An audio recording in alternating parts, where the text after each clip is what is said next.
The economy is shaking and baking. That's according to the Prime Minister anyway, after Treasurer Josh Frydenberg provided a budget update today, as I mentioned, with Dan Tehan. The key points are unemployment will find its mark at a record low of 4.5%. This year it's sat at 5.1 and next year it's expected to sit at 4.5. They are great numbers. Wages growth will slowly increase to 3.25%. While inflation will decline to 2.5, which is a relief, the gap between the two shrinking. Then we have gross debt expected to be lower in every year of the Ford estimates. Meanwhile, an added bonus, as I mentioned with the Minister, that 366,000 new jobs were created in November. Let's unpack what this means with the main man from Switzer.com.au, Peter Switzer. Pete, the Aussie economy, thanks for your time, by the way. It is a resilient beast, isn't it?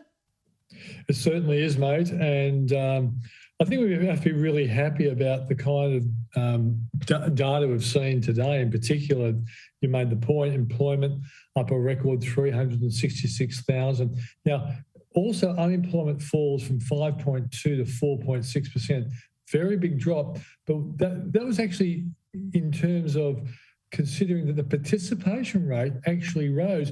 Usually when more workers go into the workforce, we actually see the unemployment rate increase. So we're actually doing a very, very good job. It also comes at a time when we saw that the private new detached new home sales rose by 7.7% in November.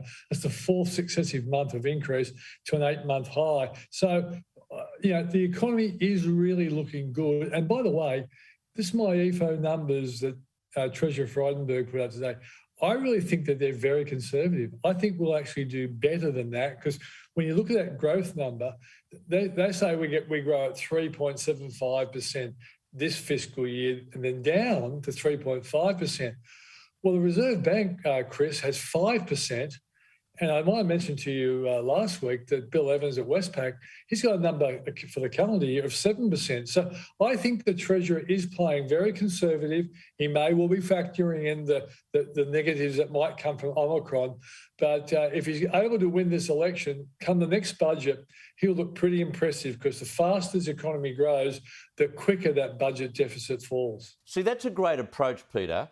You actually under-promise and you end up over-delivering, which is what has happened here when you compare what came through on the budget, last 6 months ago and what we've got today. And what about wage stagnation? Are we going to get over that? The forecast is suggesting we'll see a spike. Yeah, wages will increase at least until the middle of this year, maybe a bit later. But, Chris, once we get a lot of foreign workers coming back in, that's going to depress the wage rises. But until that happens, the existing workforce, particularly in those sort of casual hospitality, tourism areas, they are really going to get big pay rises. And I'll give you a classic example. I was talking to Paul Nicolau, who's the boss of Business Sydney, and he actually said to me, Pete, can you do whatever you can to try and get older workers back in the workforce, because we really need them until the foreign workers come back. And this is up to bosses too, mate, to change their attitude, to get over this discomfort they might have in employing people that might know a little bit more than they do. They need the experience, they need the wisdom and the skills, don't they?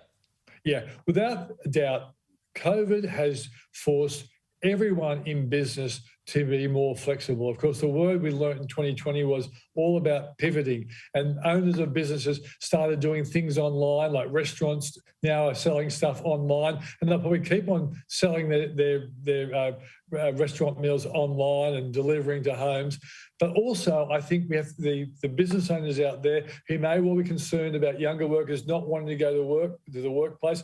They may well have to look at the older worker who might be very happy to go in and work 5 days a week in an office. So I think flexibility is going to be the big benefit that comes out of the coronavirus. There is a negative from what we heard today, though. We've still got this long, dark tunnel of debt, haven't we? Yeah, but Chris, the big problem for normal people like you, and I respect normal people like you immensely, is that we look at the numbers and we're staggered by $1 trillion worth of debt. What you need to really do to compare this is compare it to GDP. And, I knew you'd bring this up, so I actually looked it up. Our net GDP is expected to be 30.6% of GDP. Our equivalent trading partners like the US and the UK, they're over 100% of GDP. So even though we would prefer not to be 30% of GDP, we really are doing better than most countries of the world. I think that's the most important thing we have to consider. One quick one. There's also a big $1 billion wad of money that's been put aside, unconnected to any kind of allocation. What's that about? Is that for the election? Is that for something else? Is that for a rainy day? Yeah. I don't think the government will ever nominate that for the election. But look, anything that could come out of the Omicron could be a bit of a surprise. At this point in time, we're believing it's going to be a transmission problem, but not a death and hospitalisation problem. But Chris, the latest, I guess, development that we've seen, particularly in Sydney and Melbourne, that a lot of Christmas parties have been cancelled. And that really means that all those hospitality businesses that were expecting a lot of business are now going to have, I guess, keep their fingers crossed and hope that those parties will then turn up in January. And so what it does is it can potentially slow down the recovery. And that's the important point. And the government may well be just keeping some money in the cunning kick, if you like, in case they do need to spend a bit more money, if, for example, some temporary lockdowns might happen because Omicron ends up surprising us all. Great analysis. Peter Switzer, thank you very much for your time again. Cheers, mate.